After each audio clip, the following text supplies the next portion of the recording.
And my story starts when my 16-year-old daughter, Jenny, she and I had an enormous argument one day, and I was applying safekeeping house rules because she was breaking them at 16, and she left in an awful rage to pack and leave home. And after a while, I sensed something wasn't right, and I found that she'd hanged herself in the shower.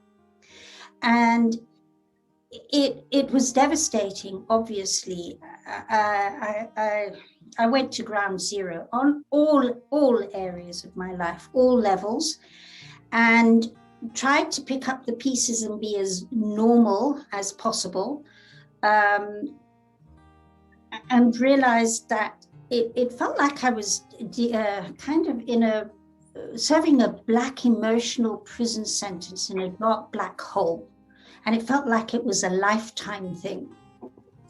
And a couple of times I actually did start going, what am I doing on this planet? And making plans and all sorts of interesting things.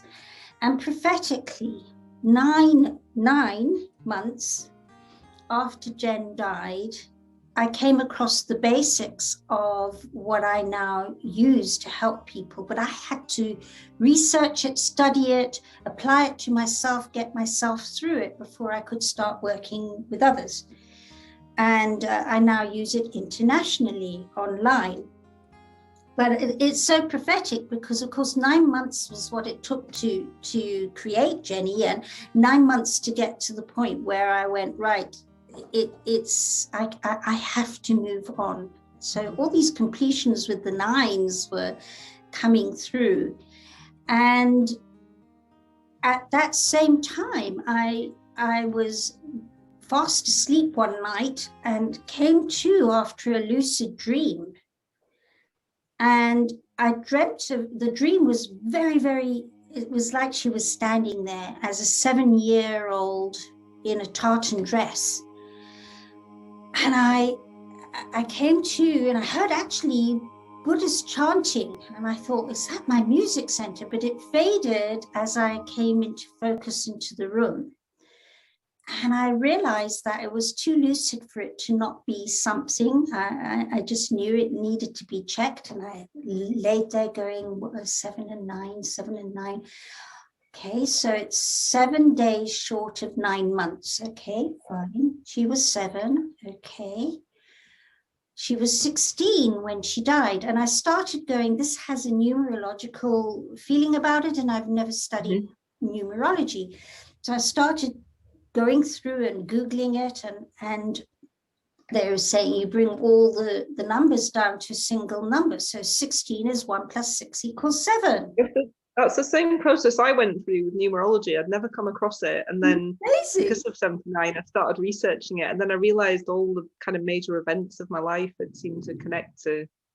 Unbelievable. And we should actually compare notes on those dates as well. And then I sat down and I did my whole family's numerological numbers, birth, death, years of birth, and so on. And none of them had any correlation or connection with each other until I did Jenny's.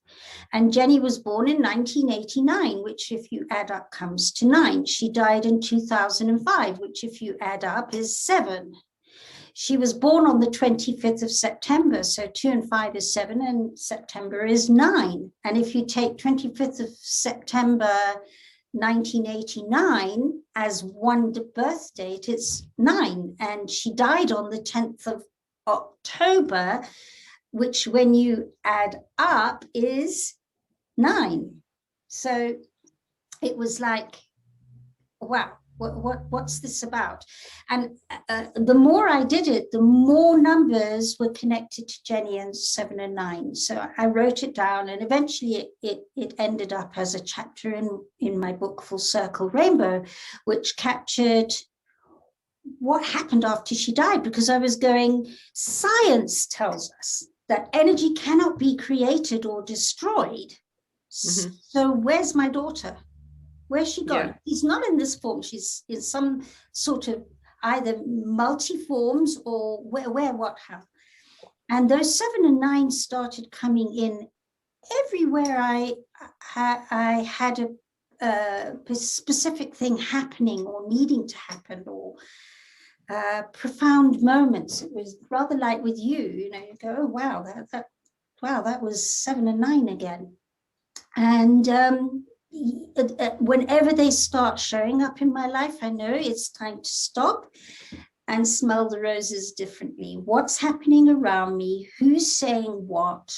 Where is what? And who is where? And suddenly it starts unfolding. The same as with us in Clubhouse, where I'm sitting listening to everybody's stories, and then I suddenly hear about Quest 79, and I go, wow. Ooh.